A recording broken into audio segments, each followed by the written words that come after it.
Hello friends, हम आज start करने जा रहे हैं C S executive study material की स्टडी मटेरियल एफएम का।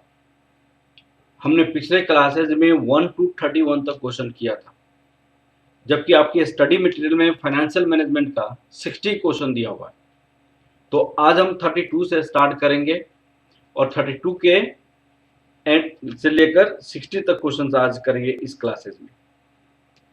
32 से लेकर कितने तक क्वेश्चन करेंगे?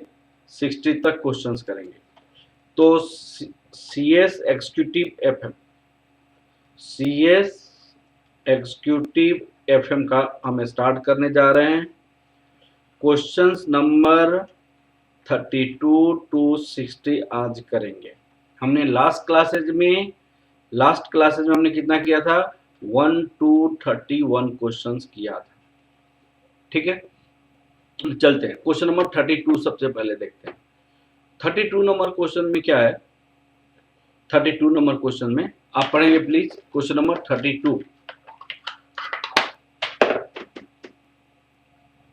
32 number questions.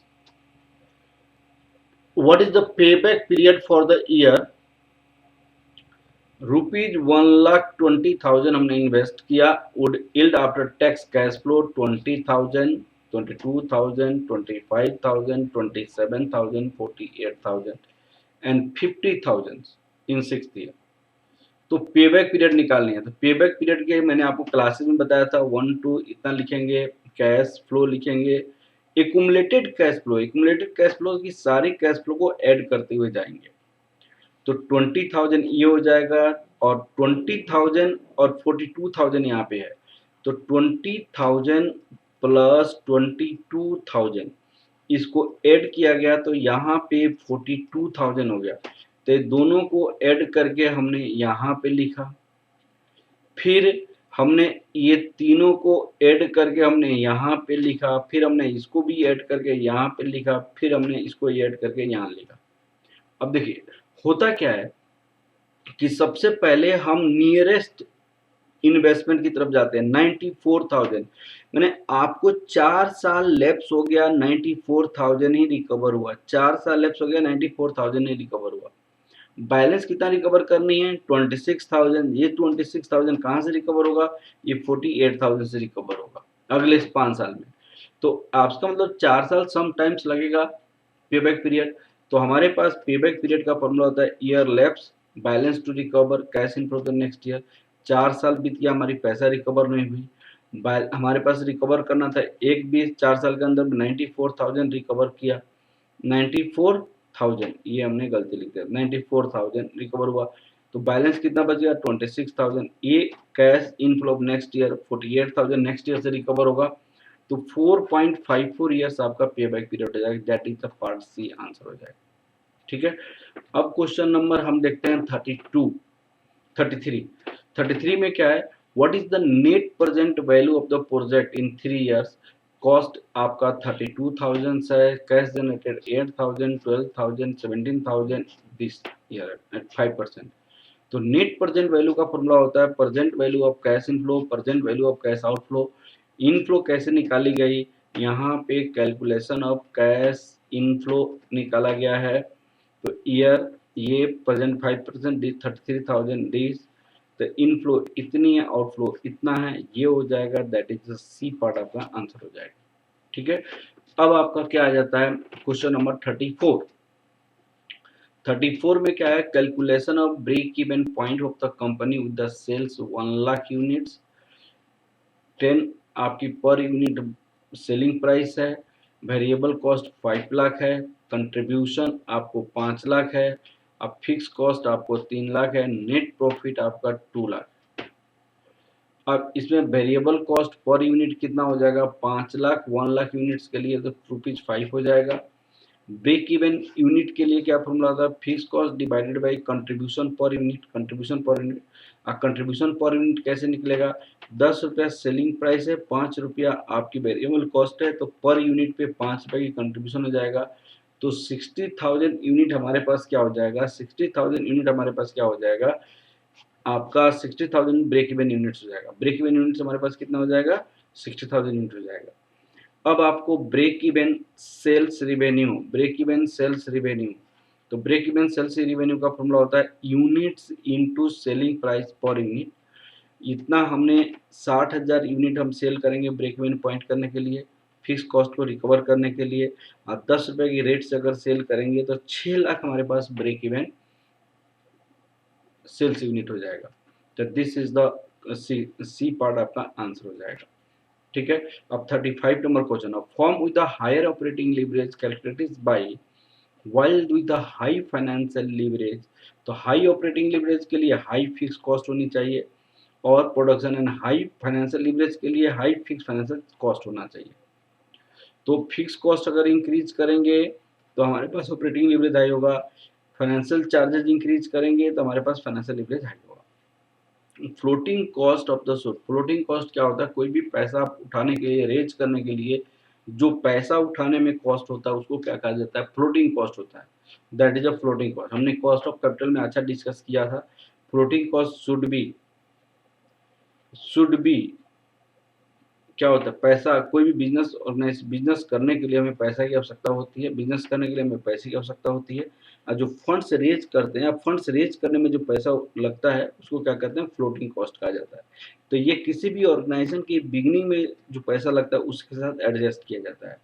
तो B ignored, B average, only B. तो यहाँ पे आंसर होगा B included in the initial cost of project before the net present value of the project. Initial cost में हम निकाल देते हैं। ठीक है ना, ये पार्ट डी पार्ट आपका आंसर हो जाएगा। नेक्स्ट क्वेश्चन है, देखिएगा यहाँ पे क्वेश्चन है, यहाँ पे mister Barma is evaluating two conventional independent capital budget process for X and Y by making the use of the risk adjusted discount rate method by analyzing project X project Y। यहाँ पे X project है, यहाँ पे Y project है, यहाँ पे discount rate है, risk adjusted discount rate. अब वो है यहाँ पे इनकी 16% है, इनका कितना है 12% है। IRR भी दिया हुआ है, the risk appropriate projects is 18% while the project Y is a 10%। यानी आपको इंटरनल रेट ऑफ रिटर्न 16%, यहाँ पे आपको IRR कितनी है 16% है, 12% है। रिस्क एडजस्टेड डिस्काउंट रेट कितनी है, यहाँ पे 18% है और यहाँ पे आपको 10% है। तो अब देखिएगा, ये तो पहले एक्स को रिजेक्ट कर देंगे क्योंकि हमारे पास IRR कम है, कॉस्ट ऑफ कैपिटल ज़्यादा है। इसको एक्सेप्ट करेंगे क्योंकि हमारे पास IRR ज़्यादा है, कॉस्ट ऑफ कैपिटल कम है। तो ये प्रोजेक्ट को हम क्या करेंगे, एक्सेप्ट करेंगे। IRR must be higher than discount rate. तो project reject project X and accept project Y, ये आंसर हो जाएगा। ठीक है ना। IRR must be higher than for selecting must be higher than risk adjusted discount rate या cost of capital और cost of capital, तभी एक्सेप्ट करते हैं प्रोजेक्ट में। जब मैंने आपको IRR बताया था तो ये सारी चीजें बताई। दूसरी, of firm's degree of operating leverage depends primarily upon its of firm's degree of operating leverage depends primarily upon closeness to its operating break-even is degree of operating leverage, closeness to operating break-even point पे depend करता है। ठीक है ना, ये आपको mind में रखना पड़ेगा।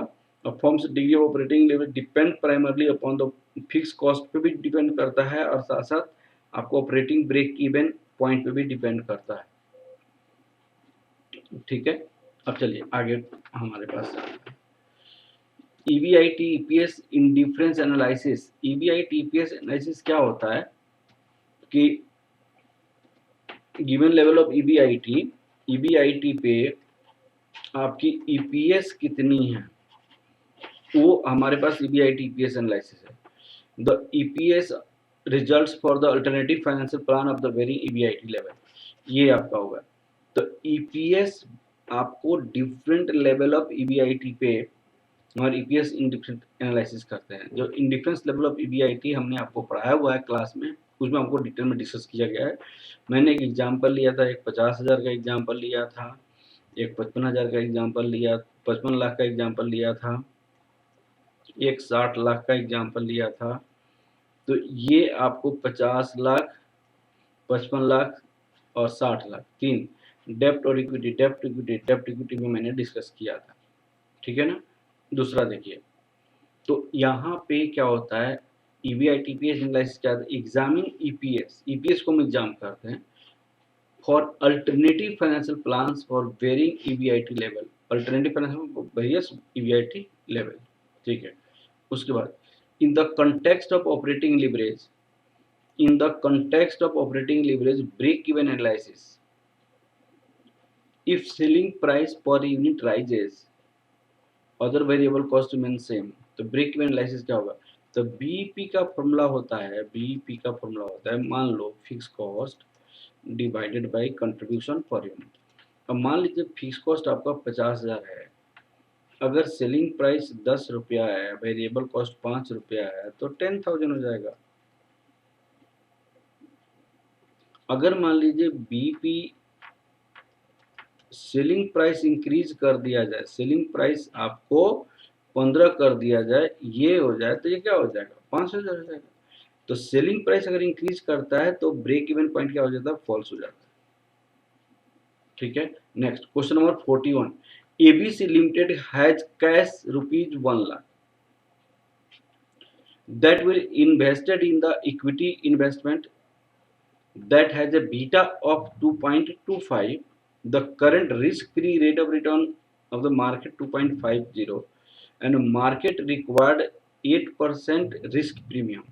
मार्केट आपको 8% रिस्क प्रीमियम है, means R M minus R F आपको कितना हो गया, यहाँ पे R M minus R F आपको 8% हो गया risk premium for the equity security. Investment आपको इतनी है, what should be the return, तो पहले कॉस्ट ऑफ इक्विटी निकाल लेंगे, cost of equity actor CAPM, ये फॉर्मूला होता है, तो 20.5, रिटर्न आपको 20.5%, 1 लाख इन्वेस्टमेंट पे ये हो जाएगा, दिस इज द, ठीक है।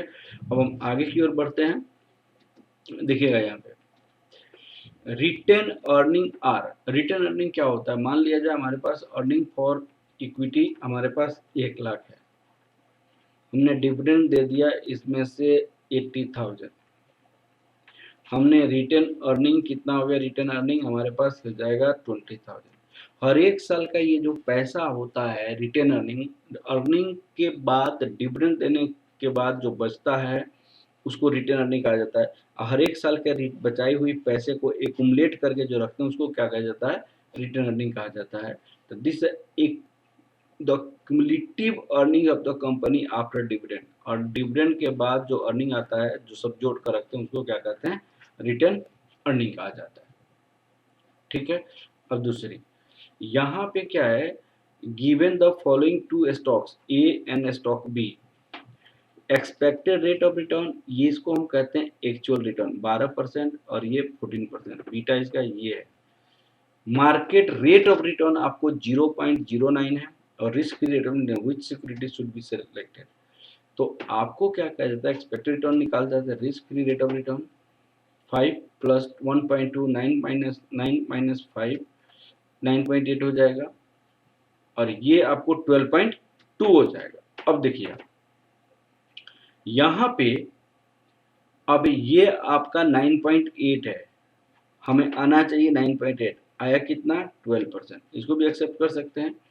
ये 12.2 आया, हमें आना चाहिए, लेकिन आया कितना 14%, ये भी एक्सेप्ट कर सकते हैं। दोनों project are under valuation, we can accept. तो यहाँ पे क्या बोला है, अब A because it offer the expected return excess of this A, तो यहाँ पे 12 माइनस 9.8 2.2 एक्सेस हो रहा है, जबकि उन्होंने 1.2 बोला है, तो ये गलत हो जाएगा।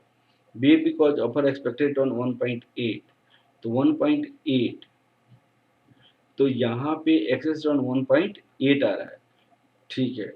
ए because it offers expected return excess 2.2, 1.8 और 2.2 कौन बड़ा है, तो एक्सेस आपका 2.2 है, तो इसलिए ए को हम एक्सेप्ट करेंगे, हम ए प्रोजेक्ट को एक्सेप्ट करेंगे। जैसे ए का हमने सोचा था आएगा 9 आया कितना 12, जबकि 9.8, तो एक्सेस कितना आ गया 2.2 आया। बी में एक्सेस कितना आया, हमने आया 14, सोचा था 12.2, तो 1.8, तो एक्सेस इसका ज़्यादा है, तो इसीलिए हम सी वाले को एक्सेप्ट करेंगे, ठीक है ना। इसीलिए हम सी को एक्सेप्ट करेंगे, सी ऑप्शन को, ठीक है। अब देखिए question number 44, which of the following statement is consistent with the dividend irrelevance theory? Dividend irrelevance theory Modigliani Miller model का है। Investment decision are sole determination of the shareholder wealth. उन्होंने क्या कहा कि investment की जो decision होता है उस पे वेल्थ डिपेंड करता है, न कि डिविडेंड की पॉलिसी पे डिपेंड करता है। ये उन्होंने कहा, किसने? मोदी गिलानी मिलर साहब ने कहा इररिलेवेंट डिविडेंड पॉलिसी का, ठीक है ना। Dividend policy is irrelevant as per MA model. तो उन्होंने क्या कहा कि डिविडेंड जो वेल्थ होता है शेयर होल्डर का, वो इन्वेस्टमेंट की डिसीजन पे डिपेंड करता है, न कि डिविडेंड की पॉलिसी पे डिपेंड करता है। Making homemade dividends causes investor to bring to incur transaction cost, ये भी नहीं होगा, ये भी नहीं, ये भी नहीं, ठीक है ना। अब देखिएगा द, यहाँ पे देखिए the is the proportion of earnings that are paid to common shareholder in the form of the cash dividend। Dividend pay out ratio होता है, जैसे ईपीएस हमारे पास 10 हो गया, डिविडेंड पे आउट रेशियो आपको 40% है, तो हमारे पास डिविडेंड क्या हो सकता है? 40% ऑफ 10 दैट इक्वल टू 4, तो इसको कहते हैं dividend pay out ratio. The dividend pay out ratio is the proportion of the payment of dividend earning, ठीक है ना, ये हो जाएगा। अब नेक्स्ट क्वेश्चन देखिए, यहाँ पे Chand communication CFO has provided the following information. ये इंफॉर्मेशन उन्होंने प्रोवाइड किया। Company budget is expected to be 5 lakh, 5 lakh budget है, 5 लाख रुपया उनके पास इन्वेस्टमेंट की है। इसमें से डेप्ट कितनी है भाई? टारगेट कैपिटल से 70% डेप्ट, 70%, तो 3,50,000 डेप्ट का हो गया। तो इक्विटी का कितनी होगी? इक्विटी का 1,50,000, ठीक है, 1,00,000। नेट इन्वेस्टमेंट कितनी है? 4,50,000। तो इक्विटी डिविडेंड पेमेंट करेगा, डिविडेंड कितना पे करेगा? 4,50,000 इनकम है, 1,50,000 इन्वेस्ट कर देगा, तो डिविडेंड कितना बचेगा? 3,00,000 रुपया बचेगा डिविडेंड। तो in the company follow the residual dividend policy. Residual dividend policy में इन्वेस्टमेंट के बाद जो पैसा बचता है आपकी कमाई का, वो डिविडेंड पेमेंट कर देते हैं। What portion of the net income should be pay as a dividend? तो पोर्शन ये होगा 3,00,000। तो 3,00,000 हमने पेमेंट किया, 4.5 into this that equal to 66.67%। ये आपका डी पार्ट आंसर हो जाएगा। इतना हम अर्निंग के डिविडेंड पेमेंट करेंगे, ठीक है। अब देखिए यहाँ पे, अब यहाँ पे क्या होगा?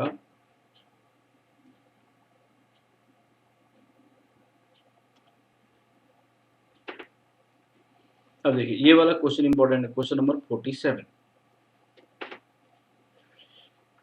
Which of the following statement is true? The beta of the stock is primarily determined by the correlation with the market. Yes. Beta क्या करता है? बताता है कि मार्केट में डेविएशन अगर 10% का है, बीटा 1.2 है, तो सिक्योरिटी में डेविएशन 1.2 का है, तो ये आपको सही चीजें हैं।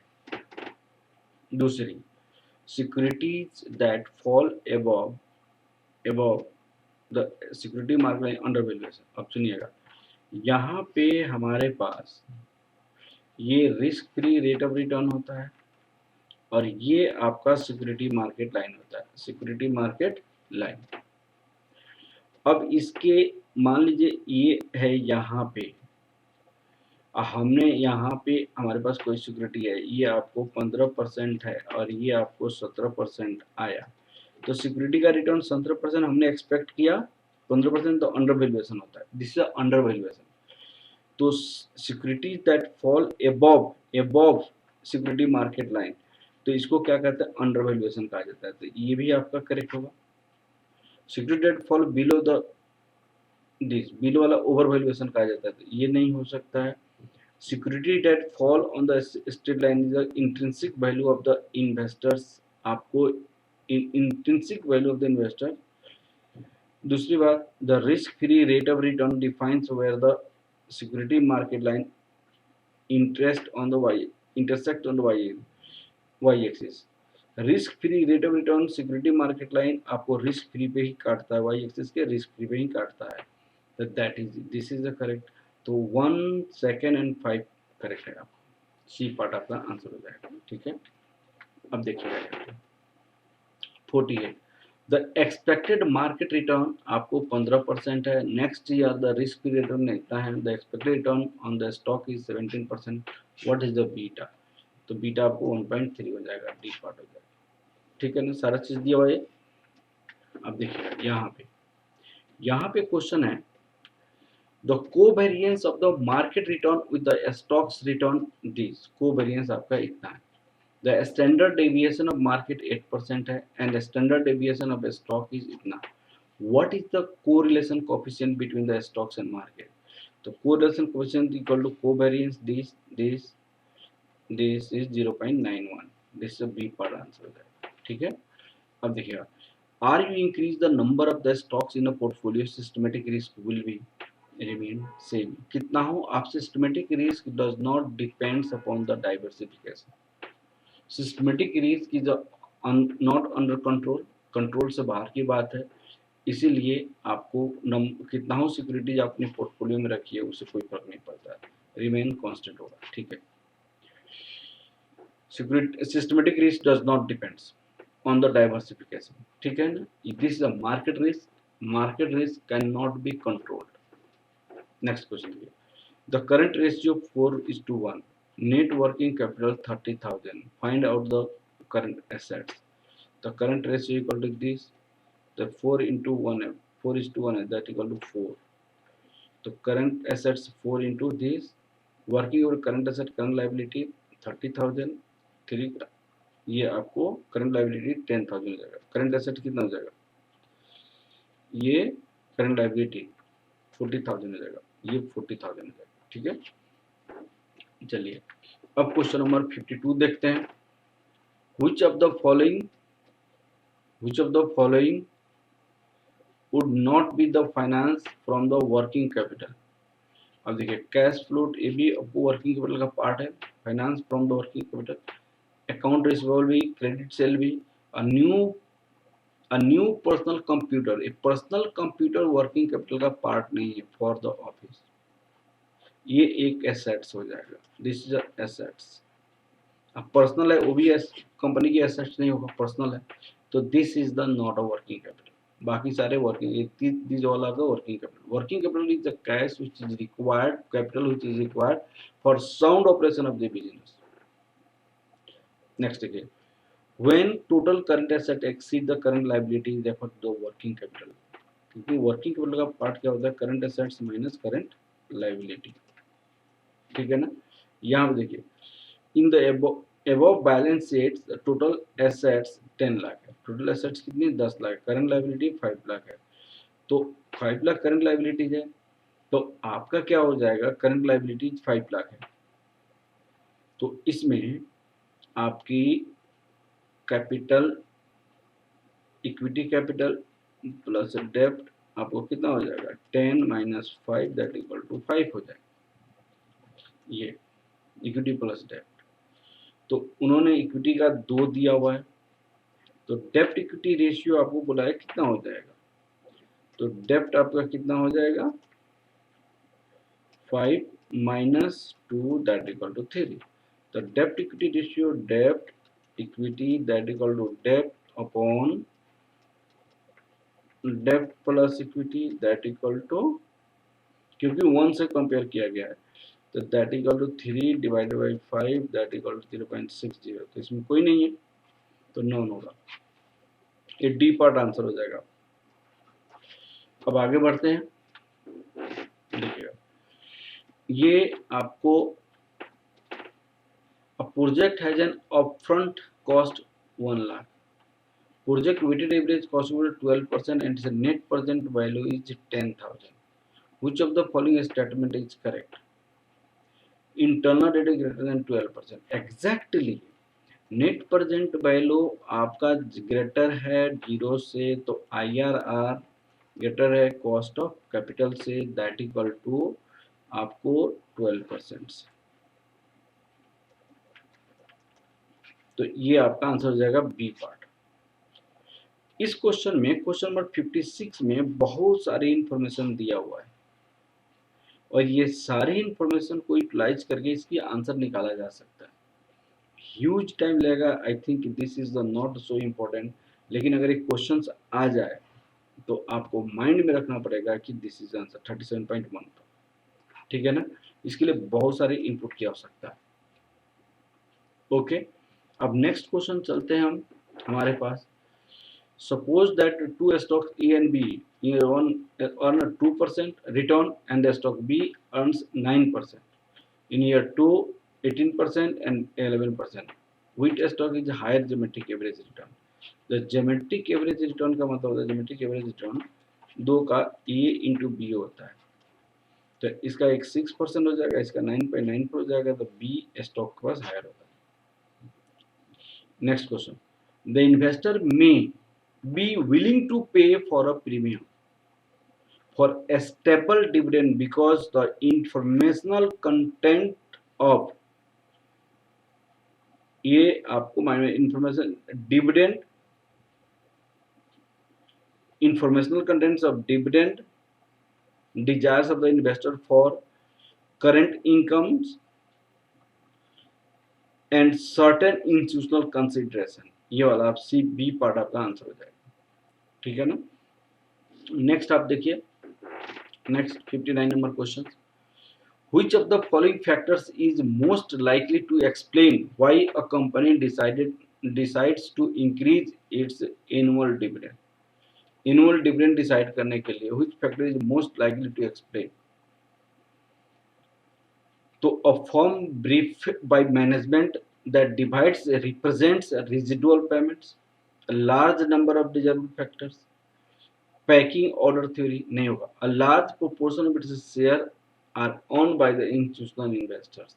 ये तो ये आपकी अगर इंस्टीट्यूशनल इन्वेस्टमेंट बहुत ज़्यादा है तो उस केस में कंपनी क्या करेगा, कैपिटल अप्रिशिएट करने की कोशिश करेगा। डिविडेंड की जो मोस्ट लाइकली इवेंट्स है जो आपको डिविडेंड के इफेक्ट को फॉलो करता है, डिविडेंड पॉलिसी को फॉलो करता है, इफेक्ट करता है। अब next, project financing is the appropriate for which kind of projects? Capital intensive project, ये आपको याद रखना पड़ेगा। Project finance is appropriate for which kind of projects? That is the capital intensive project, capital intensive projects। तो इस तरह हमने आपको सारी क्वेश्चंस कंप्लीट किया जो आपको स्टडी मटेरियल में दिया हुआ है CS एग्जीक्यूटिव FM के बुक में, CS इंस्टीट्यूट में, और ये मस्ट करना है, ये इससे आपको जरूर क्वेश्चंस कुछ ना कुछ आपको आएगा। Okay, thank you class. और भी हमारे पास नेक्स्ट टिप्स होगा तो नेक्स्ट क्लास में हम करेंगे। ओके।